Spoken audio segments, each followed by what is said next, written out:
it's me. I am back with another video. It's been a while, but the most important thing is I'm here right now. So, biggest update is I moved to the UK. I'm living in the UK now, and I know a lot of people are trying to take this route to come to the UK, and I want to share it with you. Just a quick disclaimer, this is not a quick process, okay? The process that I took, of course, is the easiest way to come to the UK right now, but it's also not a very quick process for most people. At least for me, it was not quick. It took me over a year from the very first day that I started my process to the day that I came here. I think a year and a month. So if you're gonna do this, don't be discouraged if at sometimes you feel like nothing is happening. I'm getting rejections and all that. So here is my timeline of when I started up to the day that I actually came here. So it was an emotional roller coaster. It took so many prayers and tears as well. At some point, I think I almost wanted to give up. I was just like, maybe this isn't for me, you know. But I remember this other guy whom I was working with, whose wife also came to the UK using the same route, said, you know what, sometimes it only takes one person to believe in you. And that's what happened to me. For me, unlike other people, I only had one interview. Well, two. The first one, they just ghosted me. Like, after they said, the interview was great, we loved you. It's just that we've never done this international recruitment. So it's going to take a little bit of time for us to figure out how everything works. So bear with us, but we love you. We have a place for you. And then they just went quiet on me, and I tried calling, sending emails, and then eventually I just gave up. I was like, okay, maybe it wasn't for me. And then I think 3 months down the line, that's when I got my other interview, which I had no idea. I literally have no idea where the job advert was. If anyone asks me and I told you where I got the ad from, I'd be lying. I have no idea, because I was constantly applying, like sending over 100 emails a day. That's how crazy it was. But my other co-workers that I'm working with now, that also went the same process around the same time that I did, they say that they got the advert on Indeed. So I'm gonna write it here as one of the resources you might want to use. Anyway, if you want to move to the UK as well using this health and care worker visa, these are the things that you're going to need. The first thing first that you need to do, pray about it. Okay, pray for resilience. To be honest, if your journey is anything like mine, you're going to need all the support and love and grace that you can get. Anyway, so the second thing that you need is get your care certificate. I know some people are saying you don't need that anymore, but you want to stand out. Okay, do your care certificate. Show that you've put some effort into this. It doesn't have to be something huge. Okay, I did mine with Red Cross, which meant going to school every day for 3 months, almost 3 months, and going for a placement for another 3 months. So it took a span of about 6 months of me in school. But nowadays people are doing courses online, which I recommend, honestly, because whatever course you do, you have to know that whatever company that is bringing you here, they're going to retrain you. The course you're doing from wherever you are, they want to make sure it matches with the UK standards. So just do a course. You're going to be retrained, but for your CV, for them to know that you can actually commit to something, do your course. There is a course that I recommend that's online. It's a course from Academy. I've recommended so many of my friends and family to do this course. It only costs like £10, and if you're serious about it, you can finish this course in under 24 hours, depending on how serious you are. But also, if you're someone who knows you can't take in too much information at once, break it down to maybe a week. Learn each topic a day or something. It has 15 standards of care that are very vital for this job. The second thing that you need to do is get some experience if you can. This could be volunteering at a care home or a clinic or a hospital, or I don't know what else is there. Anyway, let's work with those three. If you can find a place to do your placement for even once a week, maybe on weekends, if you have another full-time job, because we know, sis, you know, you're gonna put food on the table, so you're gonna have a full-time job maybe, but you know, you need to have some experience put in. So what I did, like I said, I did my course with Red Cross, and for you to get your certificate, you need to do a 3 months placement.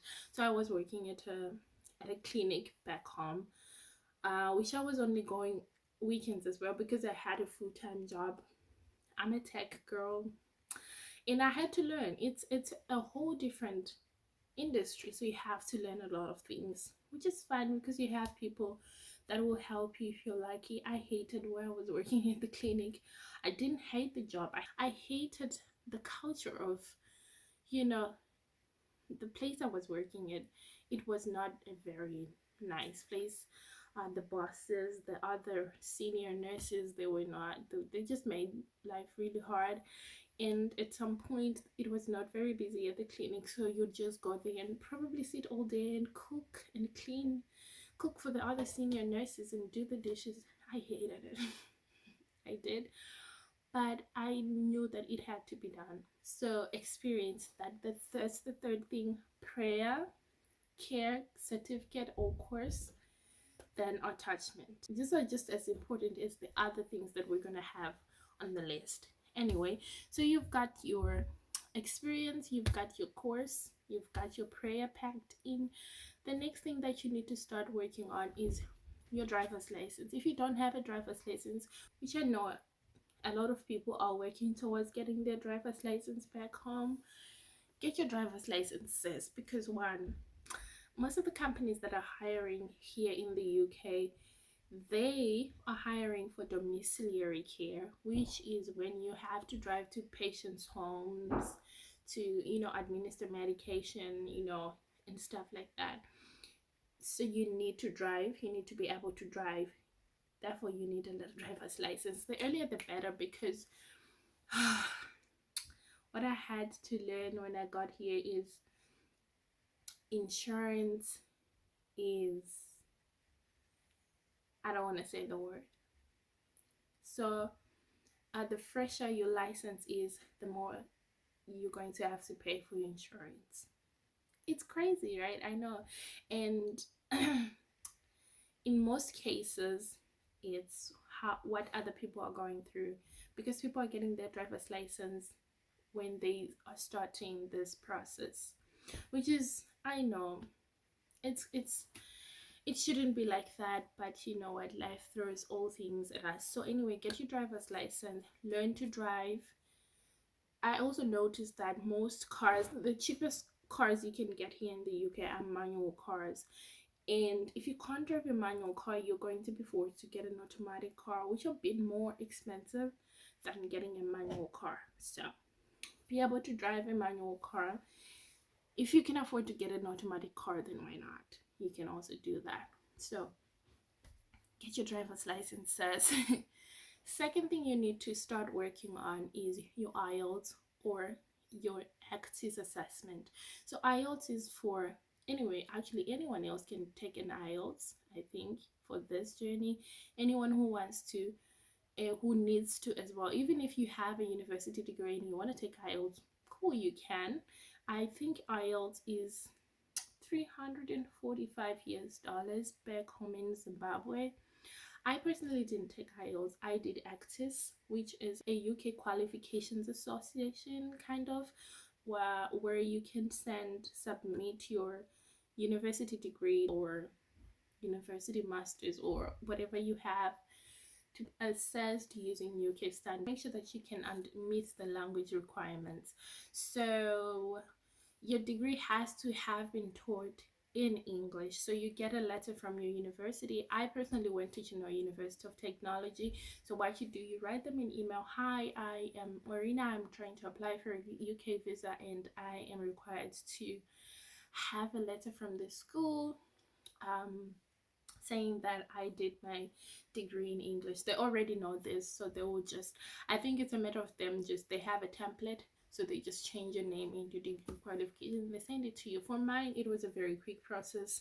And then what you need to do is log in or create an account on the Actis website. I'll put the link down below, but this is what the website looks like.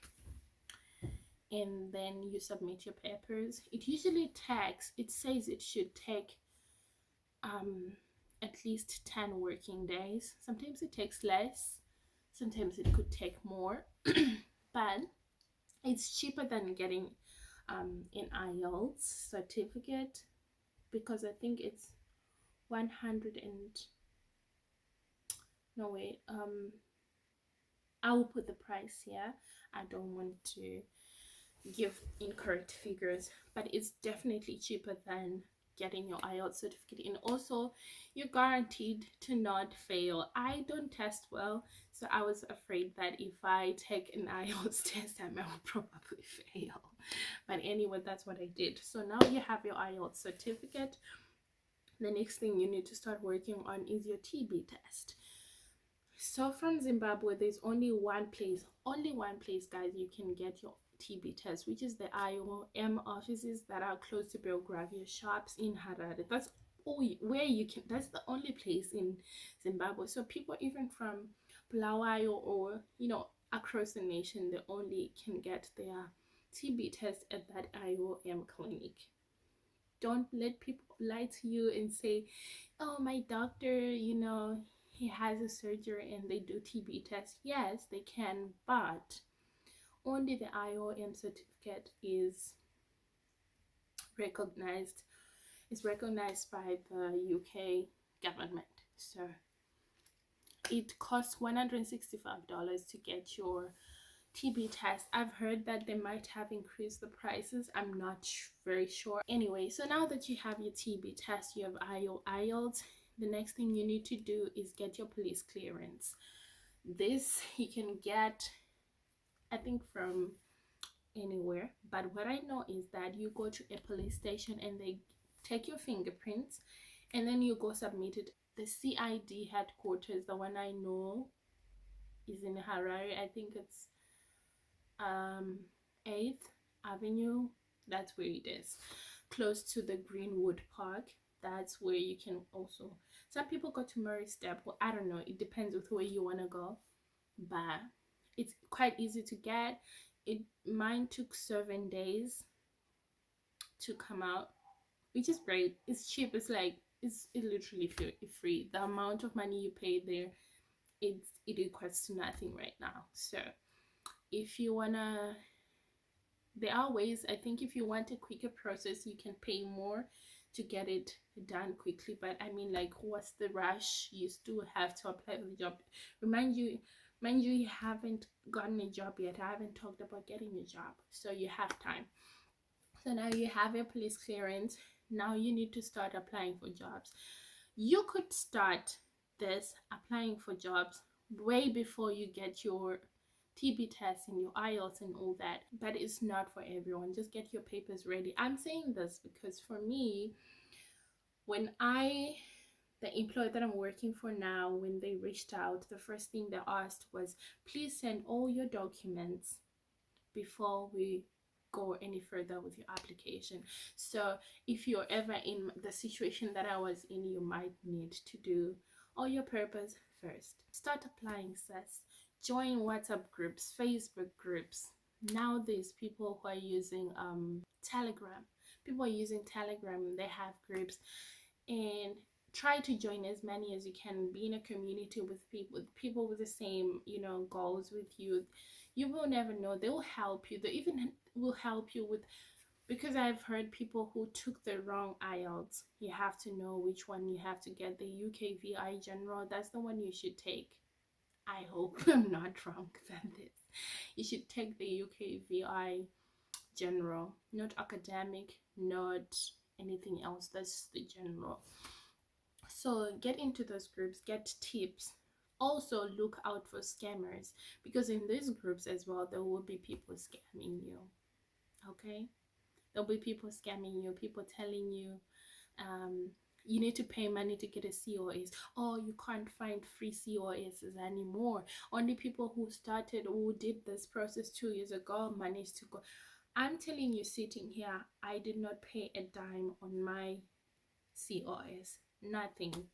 My employer even helped me pay for other things throughout the process, like getting my air ticket.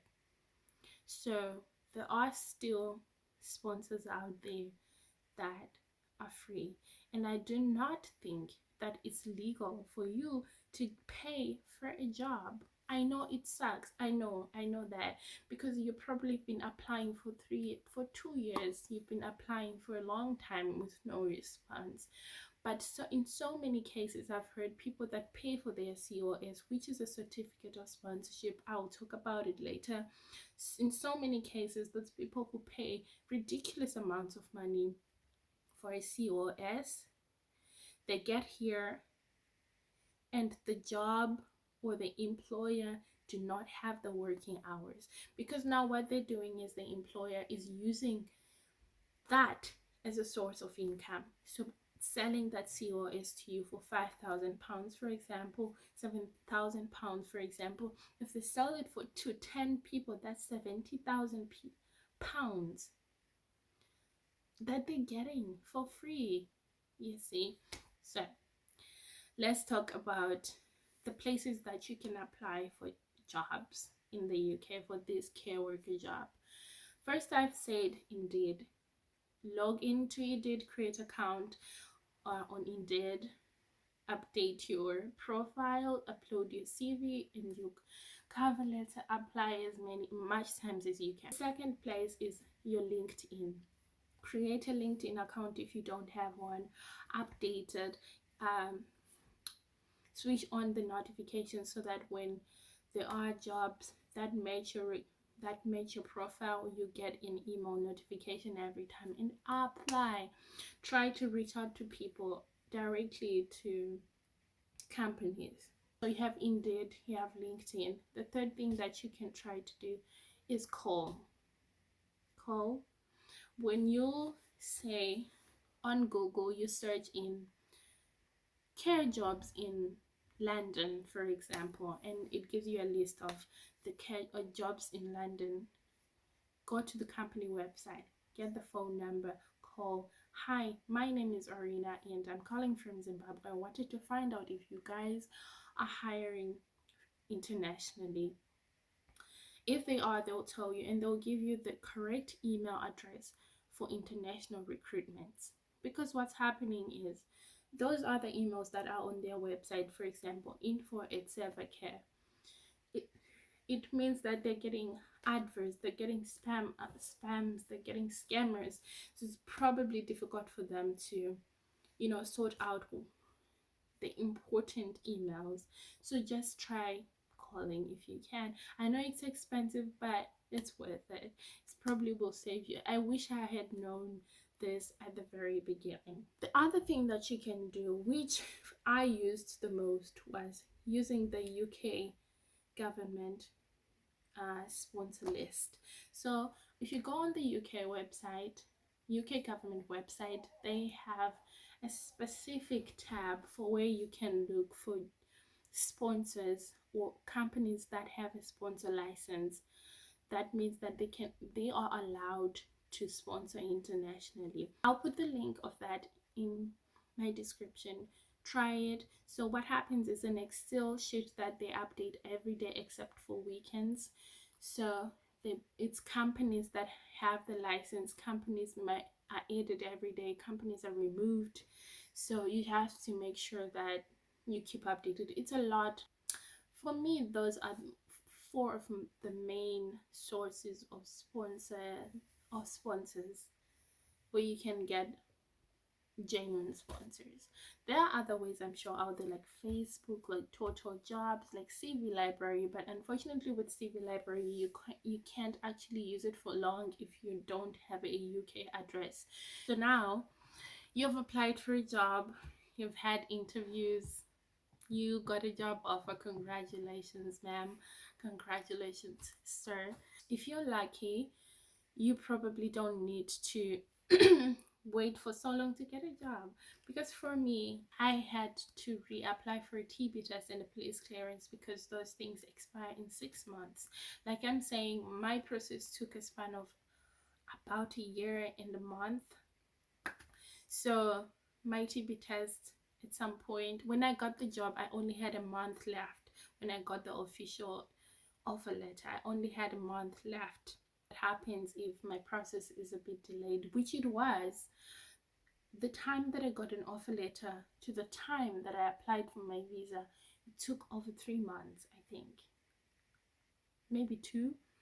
So if I had not applied for a new TB test, it would have been something else. So I applied for a new TB test. I also applied for a new police clearance because those things expire in 6 months. So that's something to look out for. So I'll sometimes think that it's probably a good idea to apply for your TB test and your police clearance last. You can even tell your employer if they do say please send your documents in, because nowadays your TB test, you can get it on the same day. You can get tested and get your certificate the same day. Same with the police clearance. You can pay the express way to get your police clearance same day or tomorrow. So probably do that. I would do that because you're gonna end up paying another $165 for another TB test because the other one expired. So yeah. Anyway, once you get your COS, if you're lucky, there are other people who are asked to present a proof of funds for you to be able to apply for your visa. In most cases, this is £1,250. So this is to ensure that you can take care of yourself in the UK, like rent-wise, food, all the stuff that you might need to settle down. But for me, I was lucky that my employer on my COS, he ticked that he would be able to take care of us, which was amazing for me. But if you have the money, just keep that money on the side in case you need to do that. You should be able to know that right after the interview or before the interview if you need proof of funds. Once you apply for your visa, you might want to start packing. I know the visa waiting time is also a bit scary because you're like, oh my god, what if I once posted something on Twitter when I was 15 about the UK or the Queen or something? What if I get denied? It happens with everyone. I felt the same.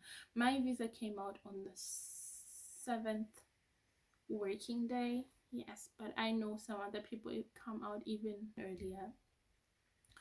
The other lady that I work with, hers came out on the 4th or 5th day, which is great and crazy if you paid for the urgent visa, because the urgent visa says that you pay double the amount of money and it comes out in 5 working days. And if an ordinary one is coming out in 4, 5, 6 days, then what's the difference? Just save the coins, babe, because you're gonna need them here, to be honest. Anyway, so once you have your visa in hand, you're ready, you're here, you got it. Says you gotta start buying your suitcases and your food and whatever you think you're gonna miss when you come here. So yeah, that is the process of coming to the UK. For those who are interested, please don't hesitate to ask questions in the comment section. I'll be happy to answer whenever I can. Also, the easiest way for me to see your messages is probably through Instagram. So just head over to my Instagram and ask me questions. You have to follow me first though. So yeah, you can ask any questions you need. But yeah, as of now, this is all I had for you today. Thank you so much, guys, for watching. Don't forget to love and subscribe, to like and subscribe, so that next time I post videos, you're the very first person to see them. So thank you, guys. I hope you have a wonderful day, and you'll be seeing more of me from now on. Okay, bye.